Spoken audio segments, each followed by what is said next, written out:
funções.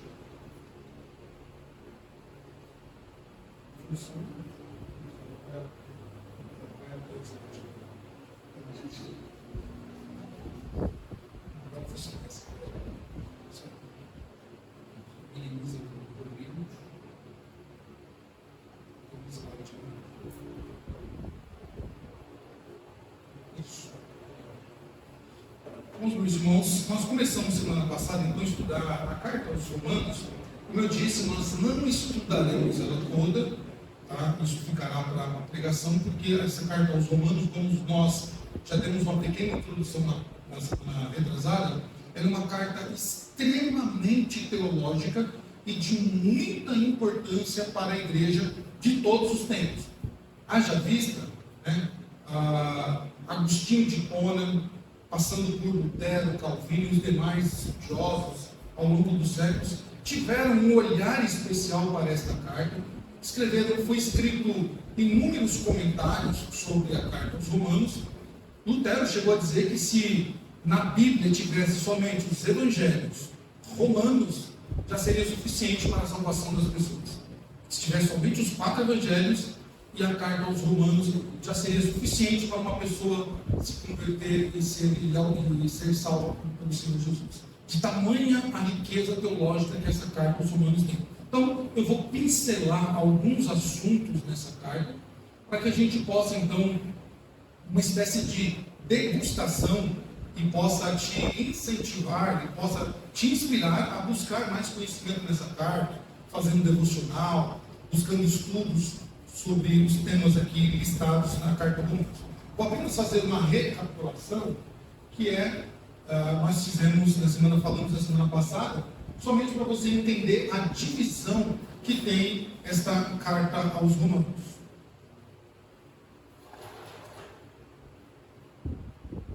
Então nós temos aí a divisão bem simples, bem sistematizada. E antes disso nós vemos ali João Calvino dizer que o homem encontra a sua justificação única, ou seja, o homem encontra a sua justificação única e exclusivamente na misericórdia de Deus em Cristo, ao ser ela oferecida no Evangelho recebido pela fé. Calvino tem esta ideia quando ele vai estudar sobre a justificação, sobre a salvação, e especificamente Romanos é uma carta que auxilia muito o Calvino nesse entendimento da salvação e da justificação em Cristo Jesus. Então nós vemos essa sistematização de Romanos, basicamente assim, nós vemos no capítulo 1, então, até o capítulo 3, na primeira parte, Paulo falando da condenação da qual todos estão destinados, da qual todos os homens se encontram. Todos os homens se encontram condenados. Ele vai falar da condenação dos pagãos, vai falar da condenação dos moralistas e da condenação dos judeus e, de certo, toda a humanidade. Todos pecaram e todos destituídos da glória de Deus estão. Não há um que possa dizer assim que nasceu sem pecado, claro, com exceção do nosso modelo, nosso Senhor Jesus Cristo, o único que nasceu sem pecado. Mas nenhuma pessoa pode dizer, por mais boa, por mais honesta, por mais justa que ela seja, ela não pode dizer assim, eu nasci sem pecado, portanto não preciso ser perdoado ou ser justificado. Não, todos estão condenados por causa do pecado. Depois, nós vamos ver do capítulo 3 ao capítulo 5, sobre a justificação. E como é essa justificação?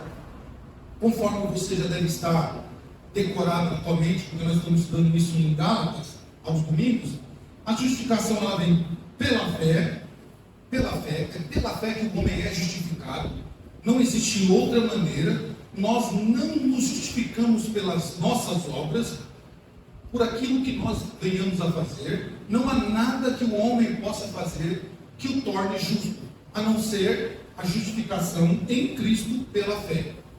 E essa justificação, ela tem um exemplo em Abraão, como nós vemos também lá Paulo falando aos Gálatas.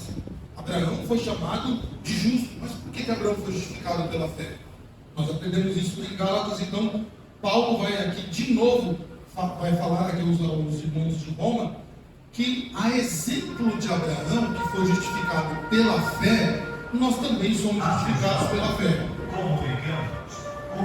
E essa justificação, ela traz bênçãos a todos aqueles que são justificados, eles são abençoados por Deus. A exemplo de Abraão, que foi abençoado de que maneira? Recebendo uma descendência grande, incontável. E nós também, por causa da justificação, recebemos as bênçãos de Deus. E, enfim, Paulo diz que essa justificação, há uma comparação entre o primeiro Adão e o segundo Adão. Adão, o homem que pegou, e Cristo, que é o segundo Adão. Há essa comparação da justificação. Depois, do capítulo 6 a 8, nós podemos ver ali nesses capítulos, nesses dois capítulos, o tema da santificação. Então nós vemos ali o significado do batismo. Por que o batismo ele está dentro deste tema santificação? Nós aprendemos isso já também, que o batismo é um ato visível de uma bênção invisível. Ou seja, quando alguém está se batizando, quando está sendo batizado, melhor dizendo, é porque algo interno já aconteceu. Então, é uma graça visível, ou um ato visível de uma graça invisível. E o batismo faz parte desse processo. Dentro da santificação, nós vemos, Paulo vai trazer um exemplo aqui do mercado. O mercado de escravos na época, que era algo normal. Então Paulo vai dizer que como escravos que não tinham vontade, que sofriam, nós éramos e por causa de Cristo fomos libertos e agora alcançamos a graça e a bênção de Deus, sendo libertos da escravidão. Paulo vai tratar nesses dois capítulos sobre a lei, fazendo uma analogia do casamento, e é muito interessante isso. Quando chegar nos capítulos 6, 7, 8, nós iremos aprender sobre essa analogia que Paulo faz do casamento, para mostrar como a lei age em nossa vida. E por fim, Paulo vai falar da lei e a consciência, como é que nós, nesse processo de santificação, trabalhamos com a questão da lei e a nossa consciência. E então, por causa de tudo isso, nós devemos fazer o quê? Andar no Espírito. Aí Paulo vai fazer aquela canção maravilhosa, né? Porque nenhuma condenação há para os que estão em Cristo Jesus, que não andam segundo a carne, mas segundo o Espírito. Tá? E, por fim, os capítulos 9 a 11 são capítulos que até hoje se debatem pela sua dificuldade de compreensão também, onde Paulo vai fazer alguma ilustração sobre um trecho do Antigo Testamento também. Paulo vai falar da eleição de Israel, que Israel foi o povo eleito de Deus. Mas esse povo eleito fez o quê? Recusou o Senhor. E vai falar então dessa rejeição. Por que esse povo rejeitou a Deus? E o que está, qual o pacote dessa rejeição? O que acontece dentro desse pacote da rejeição para Israel, uma vez que eles não querem o Senhor? E por fim, Paulo vai falar dessa restauração que um dia Israel vai ter. E por fim, essa carta termina nos capítulos 12 a 16, Paulo falando de coisas práticas que nós iremos estudar aqui, porque é essencial para nós aprendermos sobre os deveres cristãos. Quais os deveres que o cristão tem diante da sociedade que ele vive? Nós temos deveres. Nós vivemos numa sociedade. Nós não podemos achar que vivemos de uma forma aleatória. Nós estamos aqui, e tem crente que é tão esperto que ele pega o versículo, né? Nós não somos desse mundo, estamos no mundo, mas não somos do mundo. A nossa pátria é o céu, sim, tudo isso é verdade. Mas nós temos deveres diante da sociedade que vivemos e precisamos cumpri-los. Nós vamos aprender isso, vamos ver quais são esses deveres. Nós vamos ver que nós temos deveres com o Estado. Meus irmãos, isso é difícil de entender. Nós tivemos uma prédica disso, numa quinta-feira que nós falamos sobre o nosso dever com o Estado. São textos que o crente às vezes não quer ler, porque às vezes está chateado com o seu governo, está chateado com os políticos, e eu confesso que nós temos motivos para estar chateados e desgostosos com eles, mas nós temos que obedecer às Escrituras. Chateados ou não, temos que obedecer às Escrituras. E o que a Escritura diz então sobre o nosso dever para com o Estado?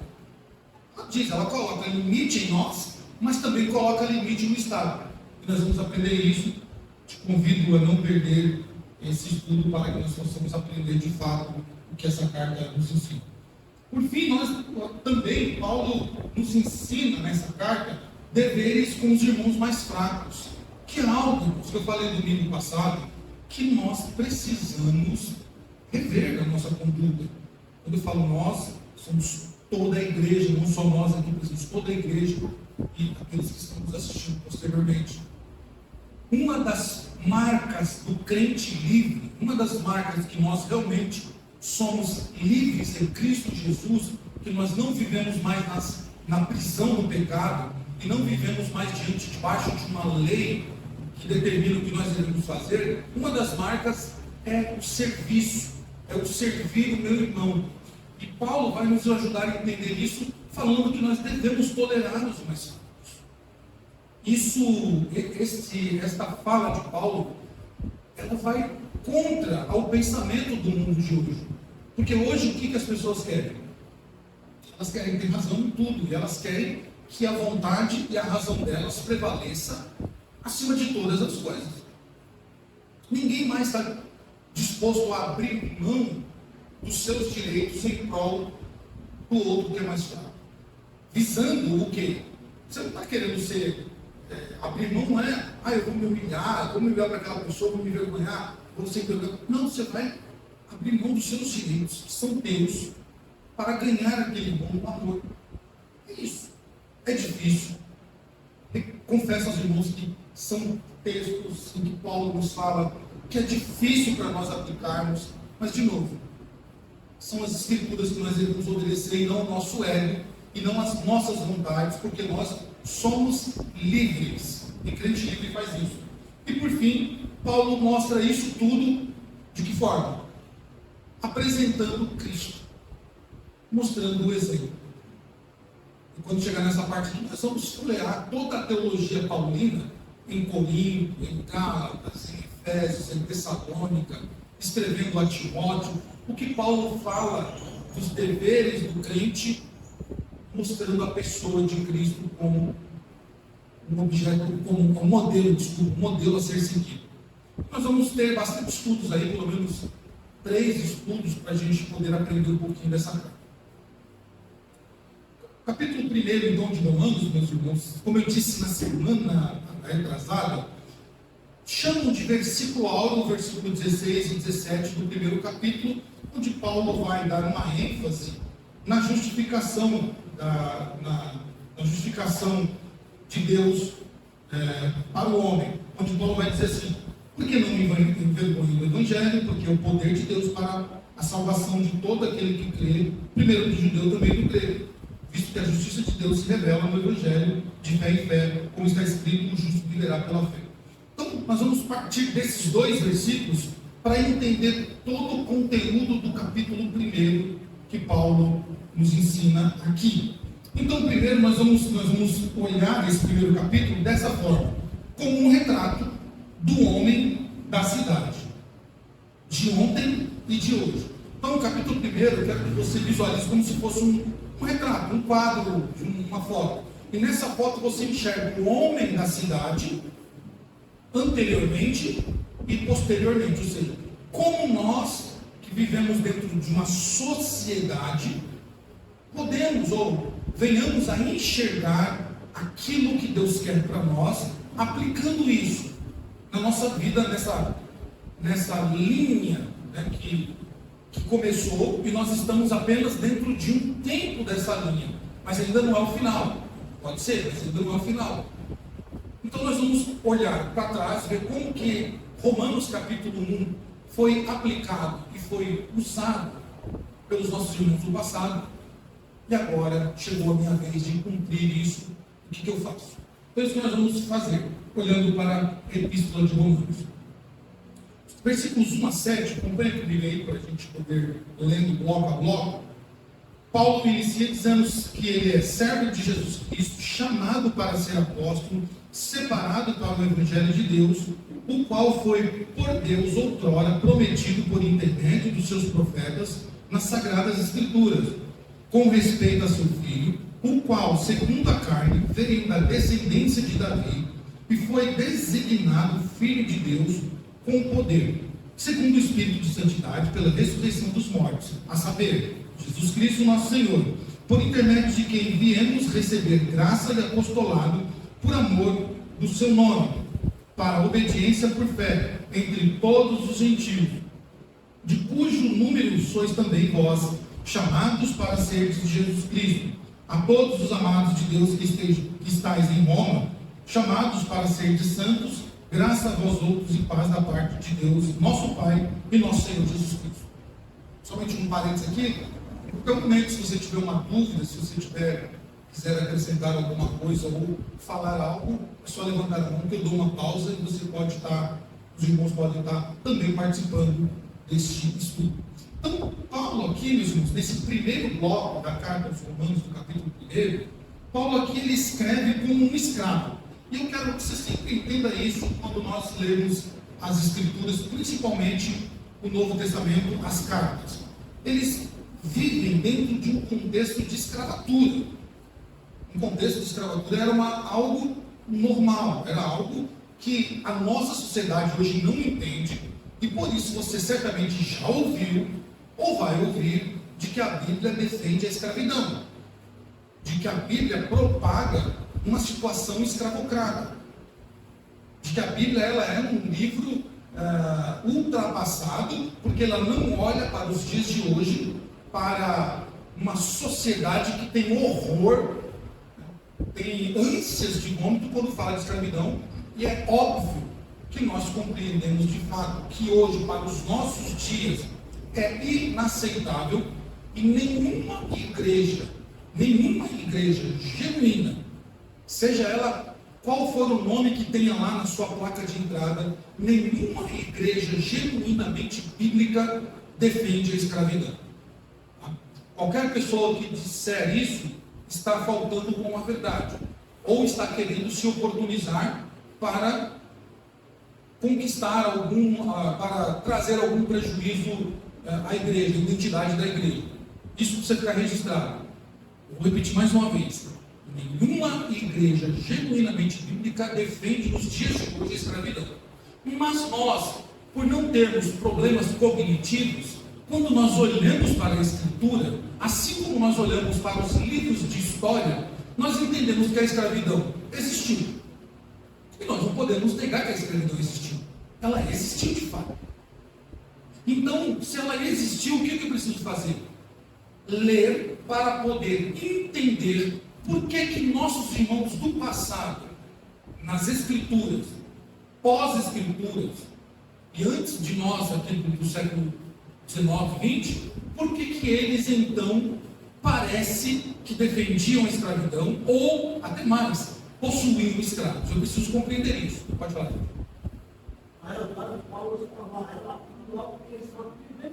Porque eles eram escravos. Exato. Paulo está trazendo um tema que é usual nos dias em que ele está vivendo.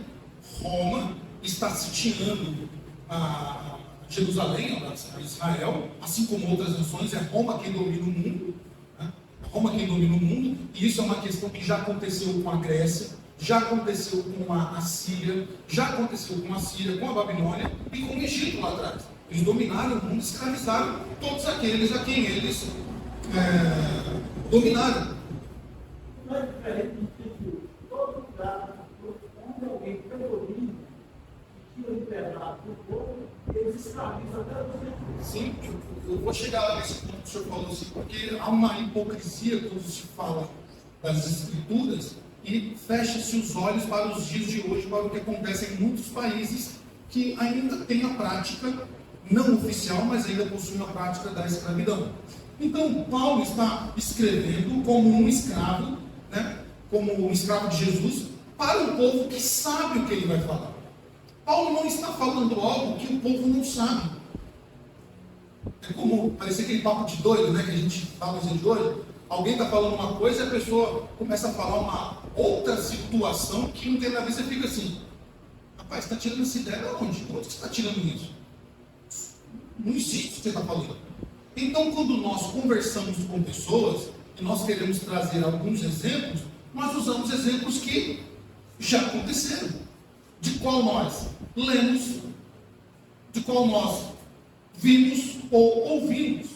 Então Paulo está se apresentando aqui, está escrevendo como se ele fosse um escravo, mas não um escravo de Roma, mas não um escravo da Grécia, não um escravo da lei da qual ele era perito, mas ele escreve como um escravo de Jesus na função de um simples apóstolo, que é outra coisa que os atuais homens do presente não, que os atuais não entendem, ou que os homens do presente não entendem. Por quê? O termo apóstolo hoje parece que a pessoa recebeu uma condecoração em alto grau.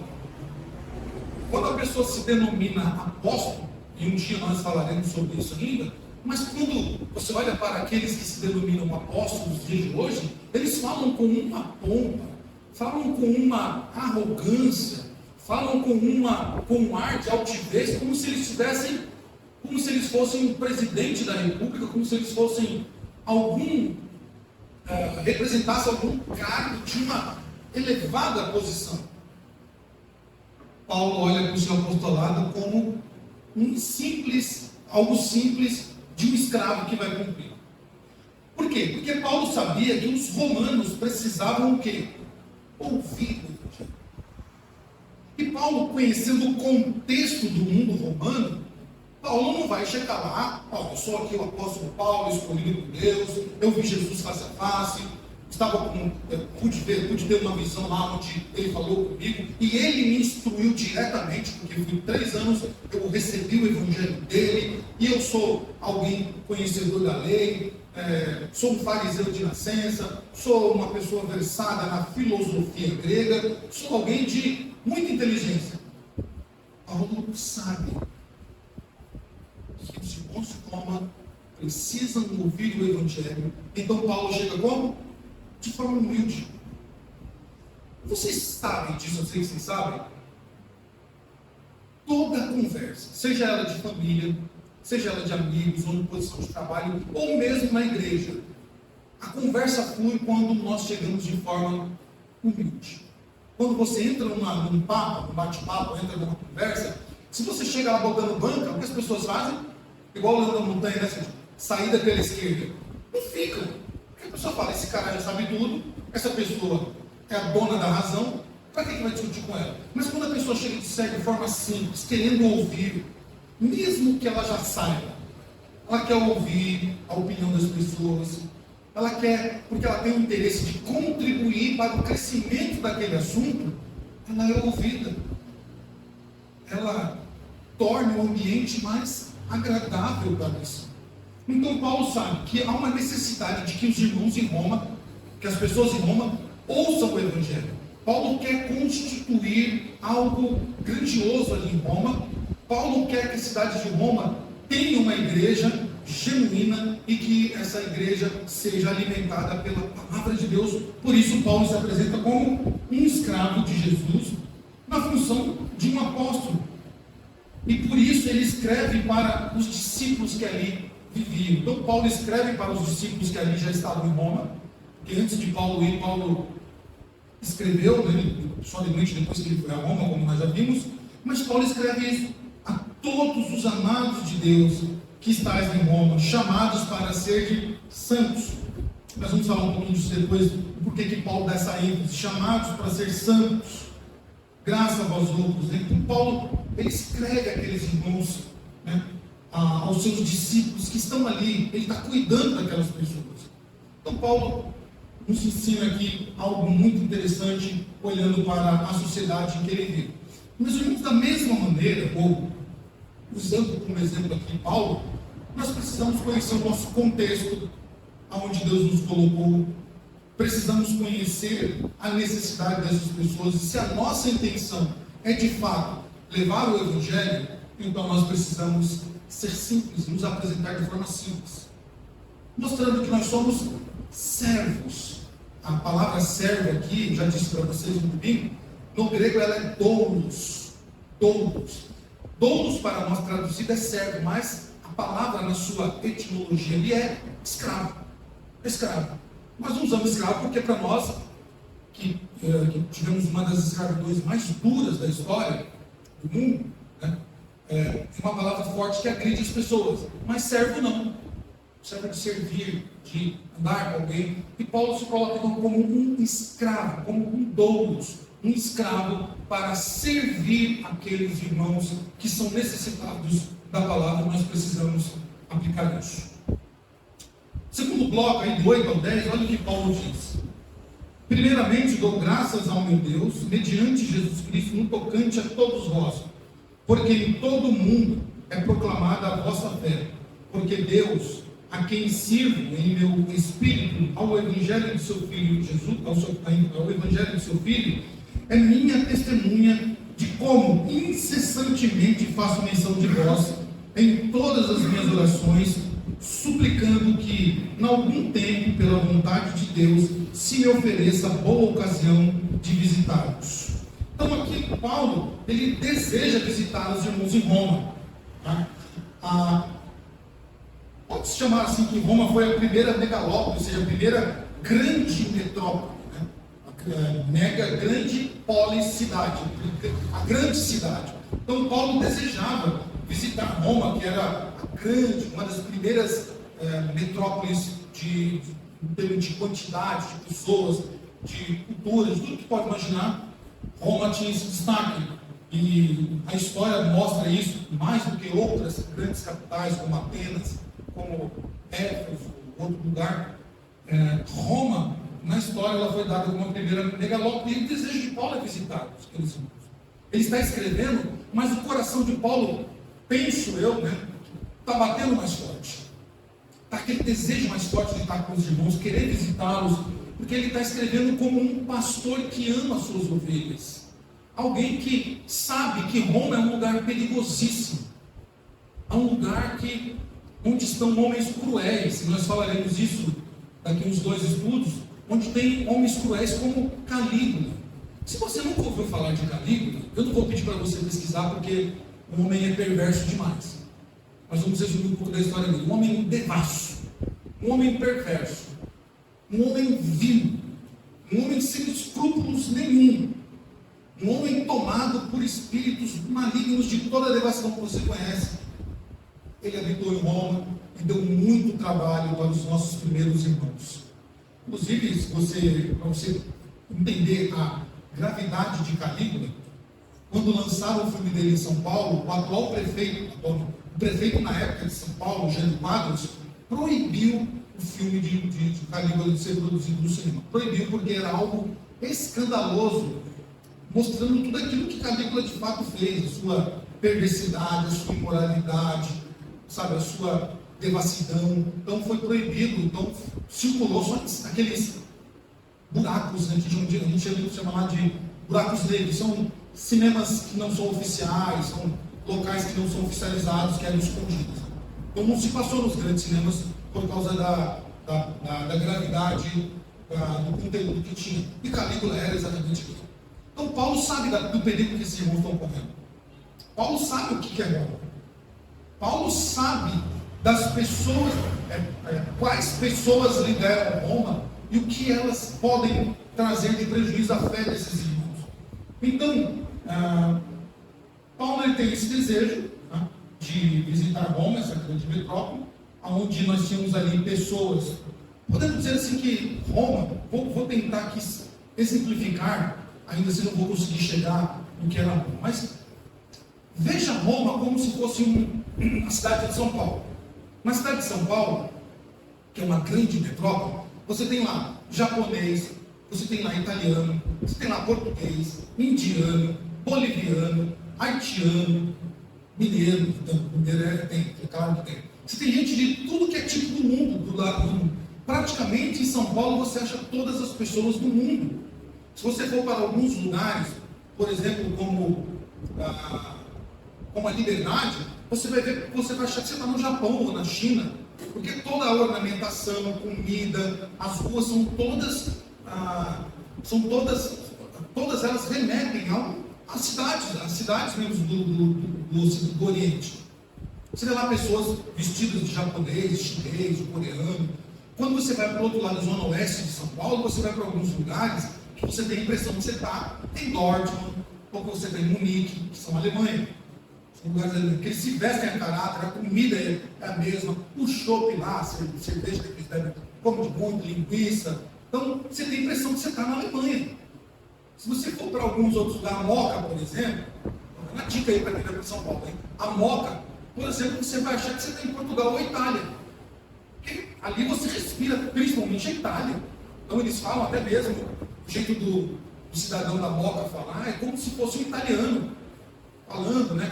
O gesticular com a mão, a forma, onde se come muita pizza. Então tem lá o bairro de San Gennaro, por exemplo, os restaurantes são basicamente com nomes de italiano. Então tem vários locais assim. No interior de São Paulo você vai achar muito, mas muita gente que veio da Alemanha, veio da Itália, veio da Inglaterra, veio de Portugal, da Espanha. Então, Roma era uma cidade muito parecida com São Paulo, mas de potencial maior.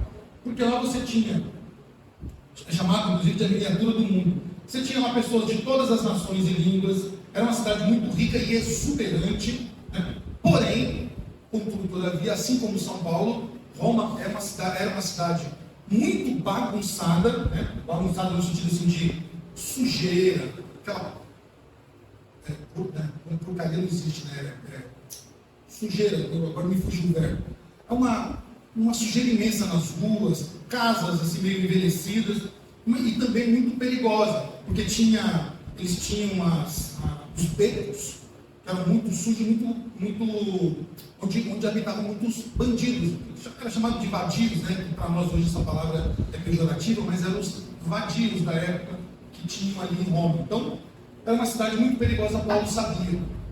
E sabendo disso que Paulo, qual o desejo de Paulo? Visitar esses irmãos. O pastor que ama as ovelhas, ele não quer só escrever para as ovelhas. Ele não quer só mandar um WhatsApp para as ovelhas. O que ele quer? Estar com elas. Falar com elas. Orar com elas. Chorar com elas. Entender o sofrimento delas. Este é o servo Paulo que quer, deseja. E ele vai conseguir isso depois, só que depois do desejo de Paulo vai ser realizado de que forma? Paulo vai para Roma, mas vai preso. Vai com correntes. Mas ele vai. Então, isso nós podemos aprender com o apóstolo Paulo, nesse bloco, no capítulo 8 ou 10, que Paulo ele tinha em mente o desafio da grande cidade. Nós precisamos entender quais são os desafios da nossa cidade. Nós sabemos quais os grandes desafios dessa cidade, para que a gente possa querer estar com essas pessoas e querer falar do Evangelho para elas. A gente medita. Ainda no 8 ou 10, Paulo sabendo dos desafios dessa grande cidade, o objetivo de Paulo em ir a Roma não é passear. Não é ver a Torre de Pisa, comer não sei se na época tinha, né, aqui chutar, mas uma bela macarronada. A Kátia foi lá, sabe como que é a culinária italiana, né? Bolo, muita massa, aquela coisa fantástica. Paulo não quer tirar férias, Paulo não quer dar uma passada de barco em Veneza, Paulo não quer ver a grande Milão. Paulo, aqui conjecturando, tá? Paulo ele tem um objetivo: levar o Evangelho ao povo de Roma. Levar o Evangelho, pois ele sabia que aquele que poderia fazer a diferença na vida daquelas pessoas, ele tinha só ele tinha essa capacidade. Só Cristo, só Jesus poderia salvar aqueles moradores do perigo que aquela cidade tinha. E eles tinham o direito de ouvir sobre a esperança de Cristo. Eu acho muito lindo isso em Paulo. Vocês podem ver, Paulo, ele fala isso aí, em todas as minhas orações, suplicando que em algum tempo, pela vontade de Deus, se me ofereça uma boa ocasião de visitá-los. Paulo sabe, ele deseja estar com aqueles irmãos, porque ele está dizendo assim: além de eu fortificar a fé dos irmãos, esses pagãos, essas pessoas que não conhecem o Evangelho, elas têm o direito de ouvir falar sobre Cristo. Elas têm o direito de ouvir falar sobre o Evangelho da salvação e alertá-las do perigo. Então, meus irmãos, isso serve de exemplo para nós aqui, podemos aprender isso com Paulo. Sabendo os desafios que a cidade tem, que o local onde Deus nos colocou tem, nós temos, dentro da responsabilidade que Deus nos dá, a soberania dele, que nós temos a responsabilidade Essas pessoas que nós conhecemos, elas têm direito de ouvir o Evangelho? Ou nós vamos olhar para o pecado dela e dizer assim, isso aí não tem direito, isso aí tem direito é morrer, ir para o inferno, ser preso, sei lá, qualquer outra coisa. Mas elas têm direito de ouvir o Evangelho. Se elas têm direito de ouvir o Evangelho, eu tenho certeza que a resposta da nossa oração é essa, então nós devemos fazer como Paulo, orar, suplicar, para que em algum tempo, pela vontade de Deus, essas pessoas possam ouvir o Evangelho e abandonarem a sua vida de pecado, ou não, mas aí é com Deus muito profundo.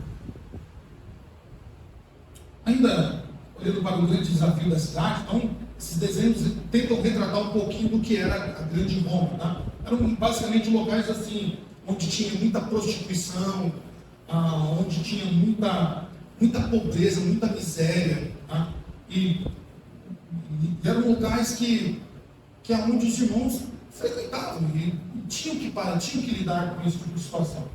Então, viver em Roma era uma experiência de contrastes, assim como as grandes metrópoles. Eu acho muito engraçado quando as pessoas vão falar assim, tanto de fora do Brasil quanto nós brasileiros, quando olhamos para fora. Nós olhamos assim e falamos assim, bom, a Kátia acho que foi para Milão, Nápoles. Onde? Lecce, né? Lecce. Então, quando as pessoas falam da Itália, as pessoas falam como eu, Milão ou Nápoles, ou Roma. Mas tem Lecce, tem outras cidades, né, que têm a sua beleza, mas tem lados também que são o quê?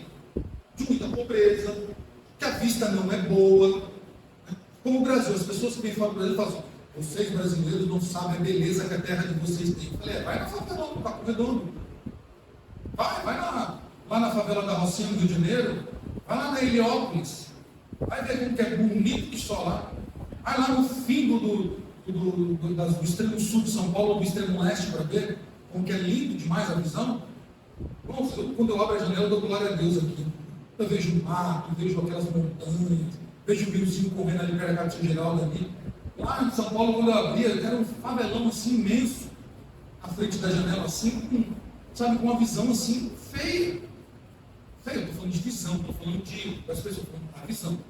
Então, as pessoas se esquecem que todas as cidades, pode ser Itália, pode ser Espanha, Suíça, todas elas têm o seu lado bonito, que é onde tem os cartões postais. Né? Aqui em Dionísio, quando a gente manda cartão postal, a gente só manda nos lugares bonitos. Tem lugar feio. Ninguém vai pegar uma foto e falar assim, vou bater uma foto aqui e mandar lá no Instagram, né, do local feio. Não, você não faz isso, eu também não faço, ninguém faz. Porque nós queremos compartilhar as coisas boas da cidade. Roma tinha esse contraste também. Tinha um lado bonito e o lado feio. Tinha a pompa, mas tinha a pobreza.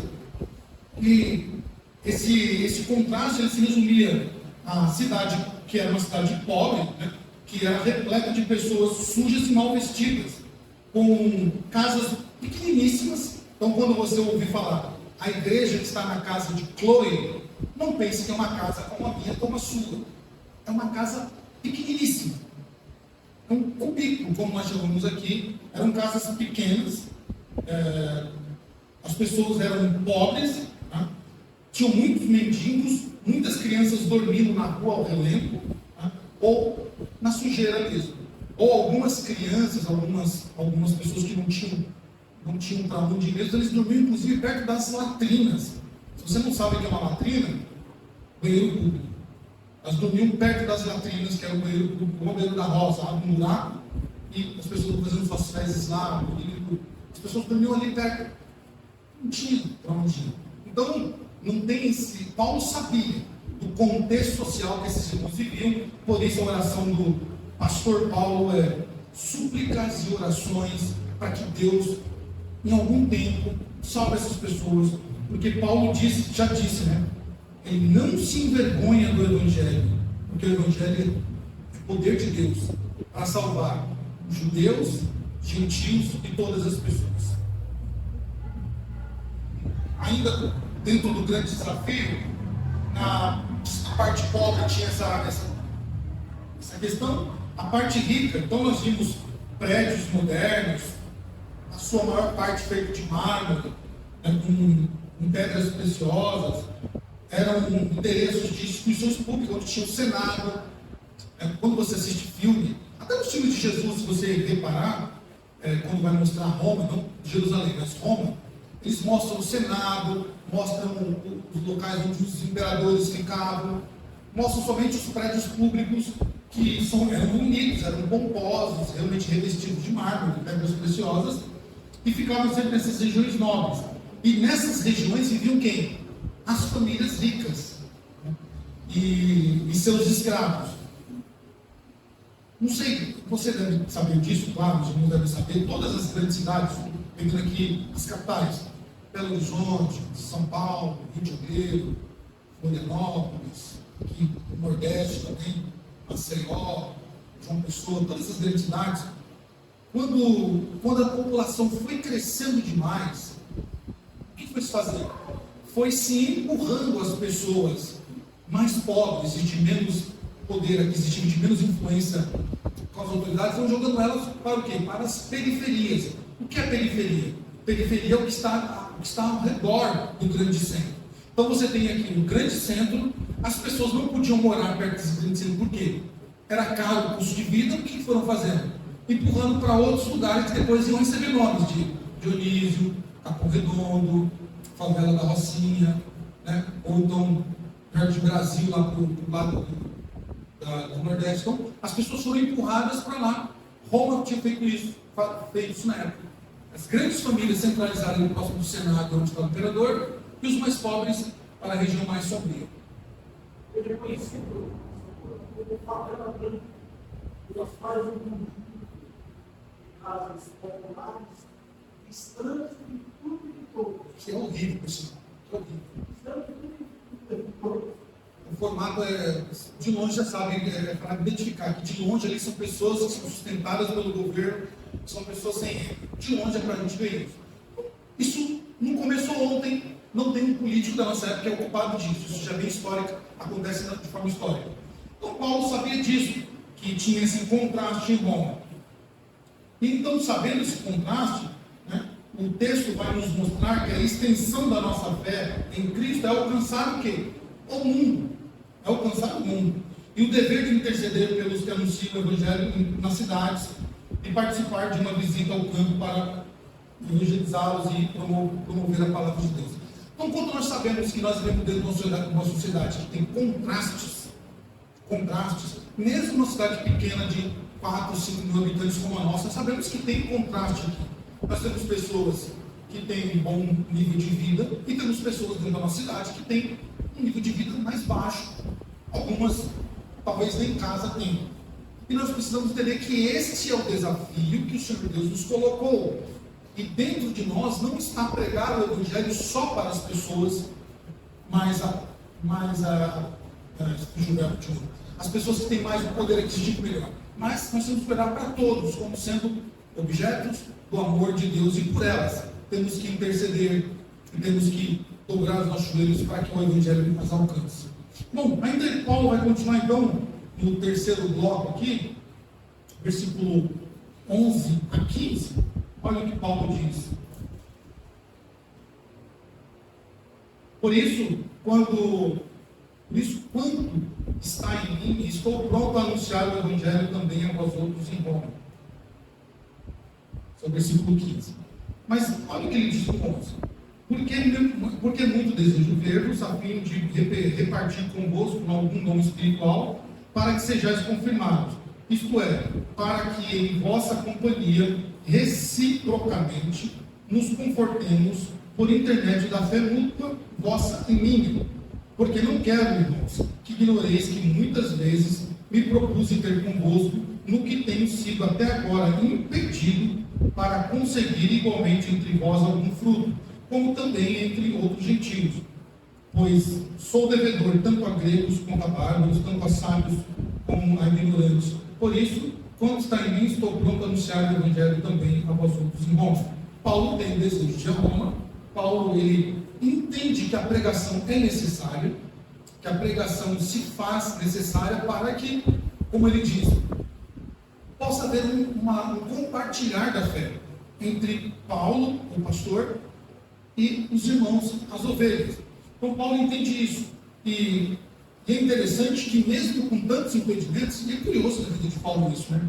Muito curioso na vida de Paulo, que serve para a nossa reflexão, eu já refleti muito sobre isso, serve para a nossa reflexão.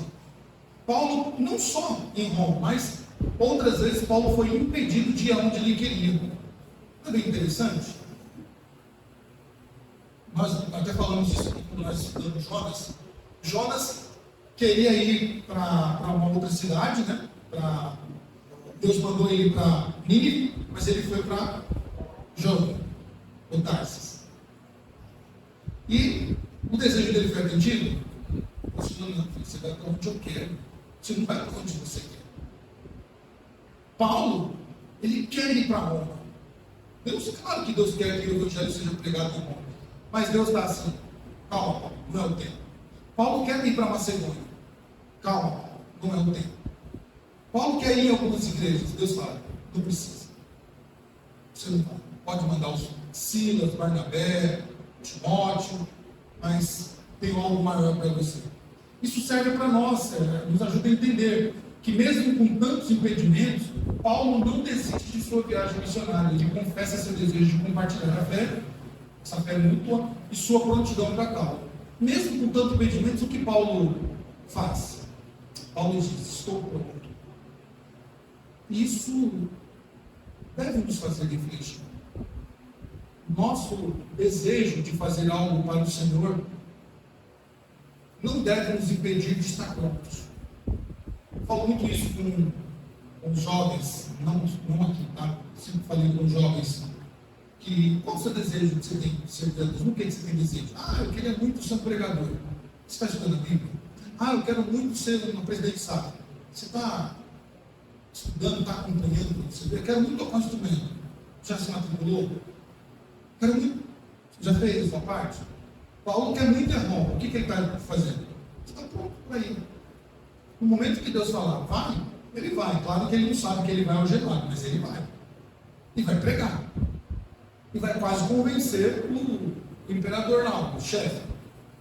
Então Paulo nos ensina que impedimentos não impedem, não impedem que o desejo que Deus colocou no nosso coração continue ardendo como da primeira vez. E nós devemos entender, foi aqui que o Senhor nos colocou, é aqui que nós vamos pregar o Evangelho. É aqui que as pessoas ouvirão o Evangelho. É aqui que os meus joelhos vão sangrar de orar por essas pessoas. É aqui que Deus me quer. Se Deus nos quisesse em outro lugar, o que Deus teria feito? Certeza? Sim, né? Então por que a gente teme? Por que a gente duvida? Por que a gente fica com pensamentos contrários àquilo que Deus está fazendo? A gente pensa, ainda dentro da pregação necessária, a pregação é necessária, Paulo ele nos ensina sobre o desprendimento de conhecer novos lugares e culturas e testemunhar o Evangelho. Isso é muito interessante na vida de Paulo. Paulo é um homem que, ao se converter, ou seja, ao ser alcançado, a ser alcançado por Deus, ou quando ele foi alcançado por Deus, deixa eu usar o verbo certo, Paulo foi um homem que abriu mão da sua vida, abriu mão dos seus direitos, abriu mão dos seus projetos e sonhos. Qual era o desejo de Paulo? Falar a todo o mundo sobre o Evangelho. Aquilo que o alcançou, que o impactou, aquilo que mudou a sua vida. Paulo está dizendo, eu preciso compartilhar isso. Eu não quero compartilhar só com a minha família. Eu não quero só com a minha família. Eu quero compartilhar isso com meus amigos, eu quero compartilhar isso com os chefes de Estado, eu quero compartilhar isso com toda Jerusalém, eu quero compartilhar com Samaria, Judeia e todos os confins da terra, onde o Senhor quer que vá, eu vou. Então Paulo faz viagens missionárias e quanto mais Paulo viaja alcançando povos, mais o desejo dele é de alcançar outros povos. Isso é muito interessante. Eu vi um recorte de uma série, não aconselho assistir toda, né, mas assisti só um recorte de algo que me interessava, uma série chamada Vikings. E nessa tem lá um personagem chamado Ragnar. Esse Ragnar é um personagem que ele é um conquistador. Então ele está ali na Noruega, se tornou ali o rei da Noruega, mas o coração dele não se tranquiliza somente em ficar sendo rei da Noruega, vendendo bacalhau. Ele fala assim, não, nosso povo precisa de alcançar novos povos. Então ele consegue ir além daquilo que os homens da época foram. Ele vai para a Inglaterra, ele vai para a França, ele vai até mesmo para a África, alcançando ali o Egito e os povos vizinhos ali, a Portugal e Espanha. O que eu quero dizer com isso nesse exemplo? Que nós devemos estar sempre prontos para ir além do mais do que nós estamos indo. Então, se nosso desejo era compartilhar o Evangelho com a nossa família, façamos isso. Nos desgastamos por isso. Nos apliquemos para isso. Mas que o nosso coração esteja pronto para ir além da nossa família. Para além do raio que nós traçamos de alcance provável. Talvez você fale assim, mas eu tenho desejo de alcançar Dionísio inteiro. Legal. Amplie isso. Tenho desejo de conquistar também o Prata, Goiabal, Timóteo, Valadares, Minas Gerais inteira. Mas você está romantizando. Irmãos, o Evangelho é de Deus. E Deus usará quem Ele quiser. Quem Ele quiser. Me lembrei agora de uma garotinha que ela testemunhou, ela faleceu num acidente de carro, mas ela testemunhou antes, um vídeo, isso está no YouTube, ela testemunhou sobre como era a vida dela. Uma garotinha que estudava, tinha todos os seus afazeres. Ela contava que ela levantava, fazia o seu devocional, tinha um período de oração, ia para a escola, voltava para casa, fazia sua lição, voltava, lia as escrituras de novo, depois ela ia para um pequeno grupo, depois ela ia evangelizar o bairro dela com as amiguinhas da escola, depois ela voltava para o culto da igreja e enfim ela terminava o dia com o devocional. E todo dia ela tinha uma tarefa, que era junto com a tarefa dela de escola, ajudar os pais e continuar falando. Essa menininha, ela conseguiu alcançar muita gente. Então, nós temos que estar o coração como Paulo, ser desprendido. Nós temos que estar pronto para ir além da onde nós achamos que podemos. E é interessante que muita gente fala assim, mas eu não tenho capacidade, eu não sei falar. E quem diz que Deus está procurando alguém capaz? Não é Ele que capacita os incapacitados? Não é Ele que dá ferramentas a quem não tem? Então, Deus não quer os fortes, Deus quer os fracos para fazer os fortes. Então, Paulo nos ensina isso. Versículos 16 e 17, já caminhando para o final, Paulo, ele nos ensina ainda sobre o segredo da mensagem do Evangelho. Olha o que diz aí, pois não me envergonho do Evangelho, porque é o poder de Deus para a salvação de todo aquele que crê primeiro do judeu e também do grego, visto que a justiça de Deus se revela no Evangelho, de fé em fé, como está escrito, justo viverá pela fé. Esta é a nossa confissão de fé. Você quer confessar a sua fé? Decore esses 2 versículos. A sua fé está confessada. Não me envergonho do Evangelho de Deus, porque ele é o poder de Deus para a salvação de todas as pessoas. E este Evangelho é nele que as pessoas precisam ouvir. Elas não precisam ouvir sobre a minha vida. Elas não precisam da minha biografia. Elas não precisam de outros elementos. Elas precisam do Evangelho. Então, decorando isso, você vai decorar que o Evangelho é o poder de Deus, que você é justificado em Cristo Jesus, aquele que pode salvar todos os que creem, seja judeu ou não, sendo ele a pessoa que for, mais que um pecador, o Evangelho ele é poderoso para alcançar essas pessoas. Versículos 18 a 25, o apóstolo Paulo então vai dizer estas palavras. A ira de Deus se revela do céu contra toda impiedade, a perversão dos homens que detêm a verdade pela justiça. Porquanto o que de Deus se pode conhecer é manifesto entre eles, porque Deus lhe manifestou. lhes manifestou. Porque os atributos invisíveis de Deus, assim o seu eterno poder, como também a sua própria divindade, claramente se reconhece desde o princípio do mundo, sendo percebidos por meio das coisas que foram criadas. Tais homens são, por isso, indesculpáveis, porquanto, tendo conhecimento de Deus, não o glorificaram como Deus, nem lhe deram graças, antes se tornaram nulos em seus próprios raciocínios, obscurecendo-lhes o coração insensato.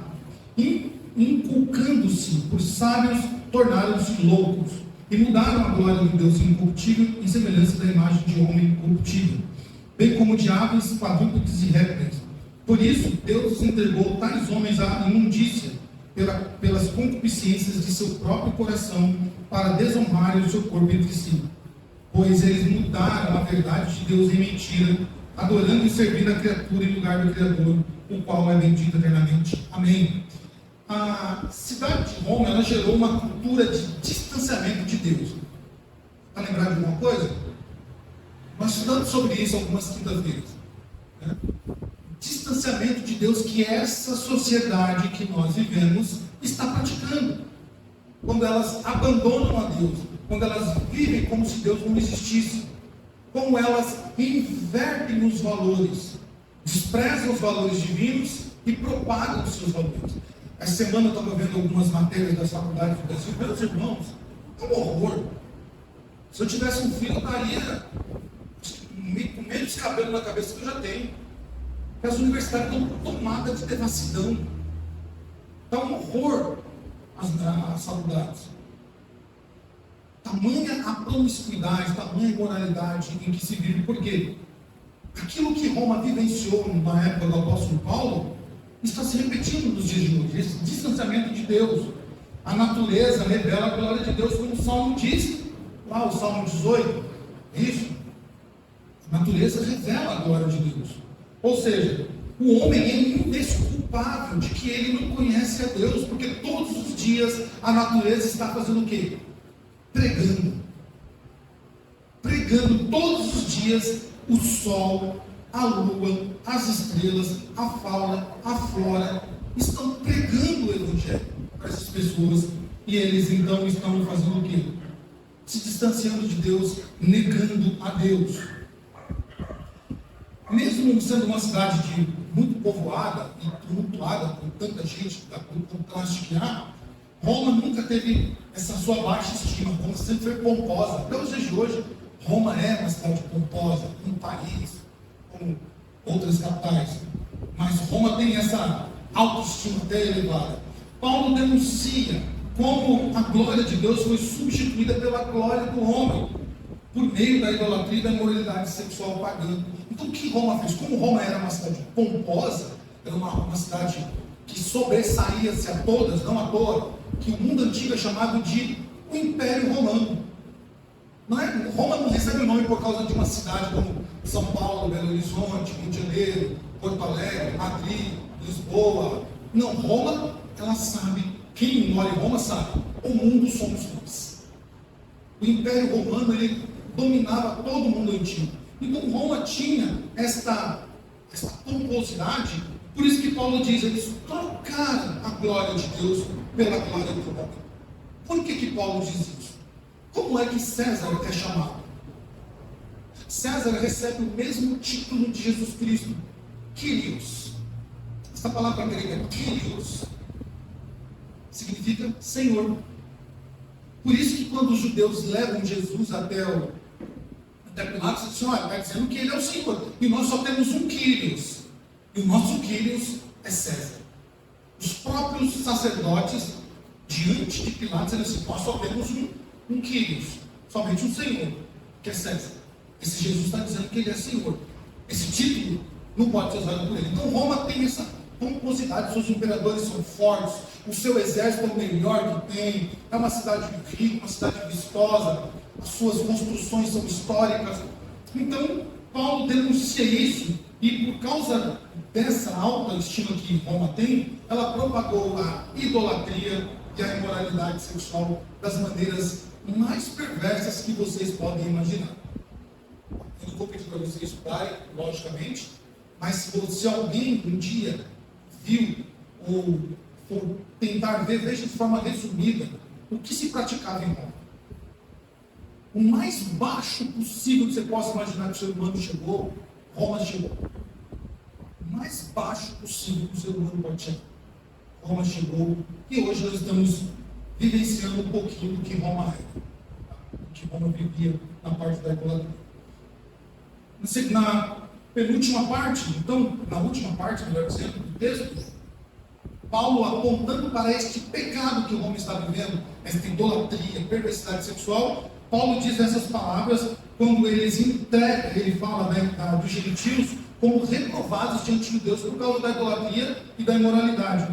Paulo diz: e por haverem desprezado o conhecimento de Deus, o próprio Deus os entregou a uma disposição mental reprovável para praticarem coisas inconvenientes, cheios de toda idolatria, malícia, avareza e maldade, possuídos de inveja, homicídio, contenda, dolo, malignidade, sendo difamadores, caluniadores, aborrecidos de Deus, insolentes, soberbos, presunçosos, inventores de males, desobedientes aos pais, insensatos, pérfidos, sem afeição natural e sem misericórdia. Ora, conhecendo eles a sentença de Deus, de que são passíveis de morte os que tais coisas praticam, não somente as fazem, mas também aprovam os que assim procedem. Quando nós vamos estudar domingo as obras da carne, eu vou repetir um pouquinho do que eu vou dizer aqui. Você vai me ouvir hoje, vai me ouvir domingo de novo. Paulo está dizendo assim: mesmo esses perversos, dentro desse retrato que eu falei, esse retrato que eles possuem, essa cidade de Roma possui, Paulo, é como se Paulo pegasse um celular e batesse uma foto de Roma. E o que sairia dessa fotografia? Tudo isso que nós listamos: porfia, inveja, ganância, idolatria, imoralidade, perversidade, todo tipo de obra da carne sairia dessa fotografia. Mas sabe o que é pior? Isso não é o pior. Porque quando a pessoa está numa lama terrível de pecado, quando a pessoa comete todo tipo de pecado, e o Evangelho chega até ela e fala assim: pequei, eu sou miserável, eu preciso me arrepender.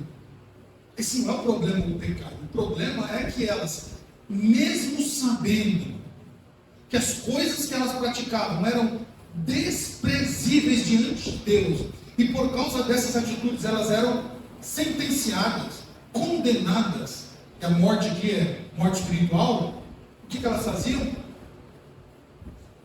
Faziam assim: estou nem aí, eu quero mais é me divertir. Elas não estavam nem aí com a vida, com essa sentença. Elas davam com o ombro, como aquela criança mimada faz, o pai fala: filho, não faz isso. Vou fazer. Está nem aí. Eles não estavam se importando com a sentença. Eles praticavam e faziam o quê? Endossavam as pessoas que praticavam as tais coisas. Paulo então tem esse retrato do ser humano caído no maior lamaçal do pecado que você pode imaginar. E Paulo, ele agora o que ele faz? Ele inclui não só os romanos, mas ele inclui os que viveram antes dos romanos e os que viverão depois dos romanos, inclusive ele e você.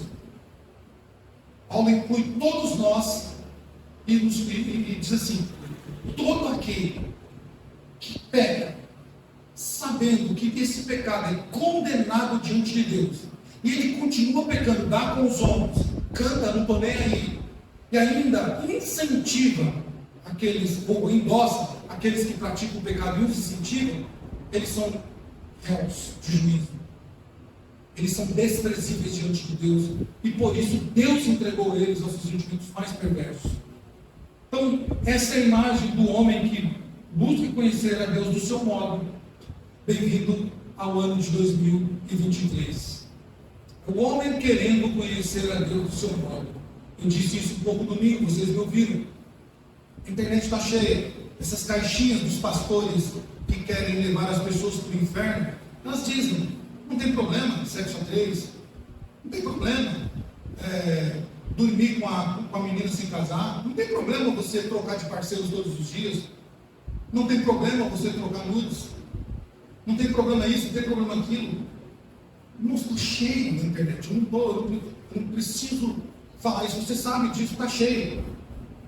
Esses pastores, eles foram entregues a Deus, seu coração foi entregue às mais perversidades, porque eles são indesculpáveis diante de Deus.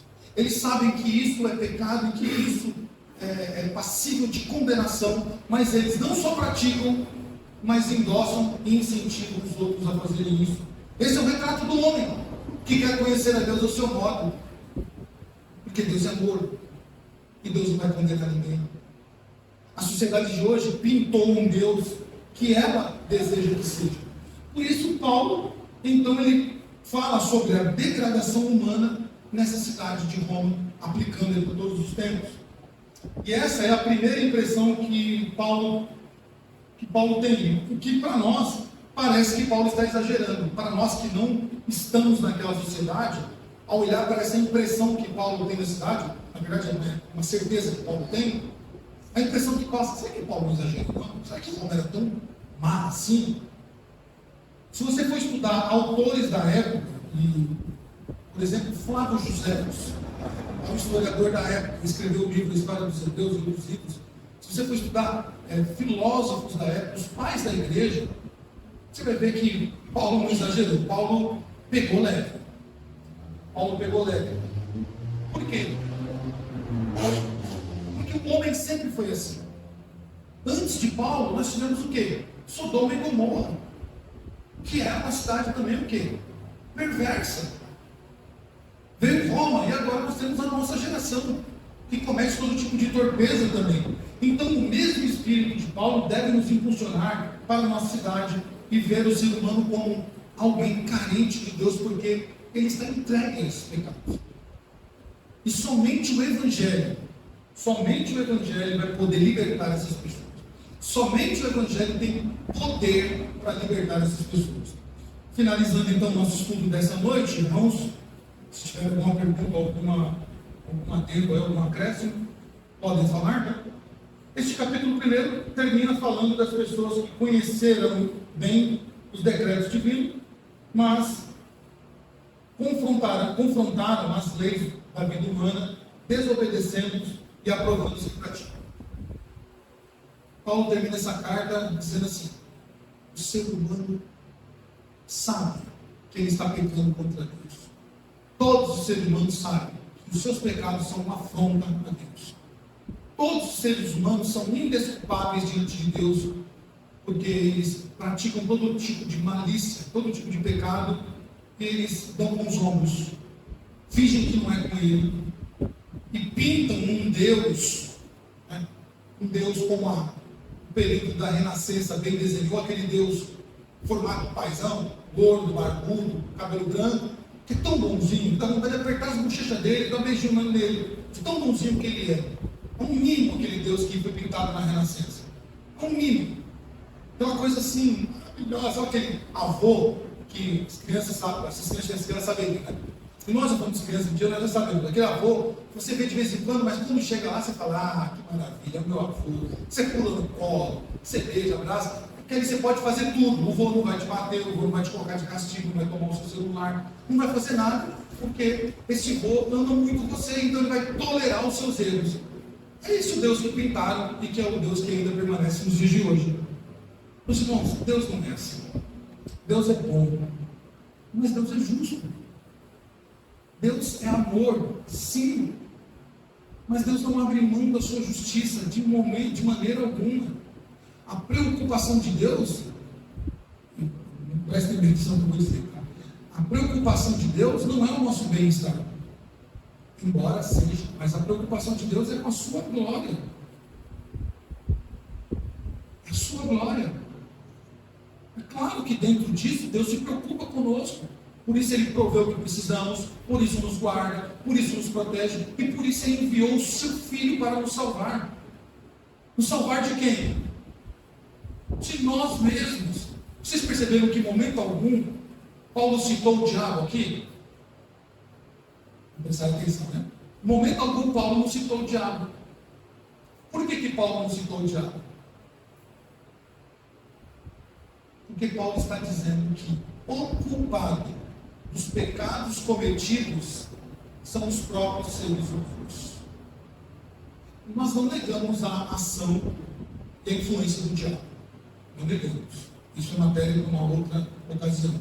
Mas nesse especificamente, Paulo está dizendo: todos os pecados cometidos pela humanidade desde o princípio, o pecado é culpa nossa. Nós aprenderemos mais isso domingo, com o fruto do Espírito e as obras da carne. Amém?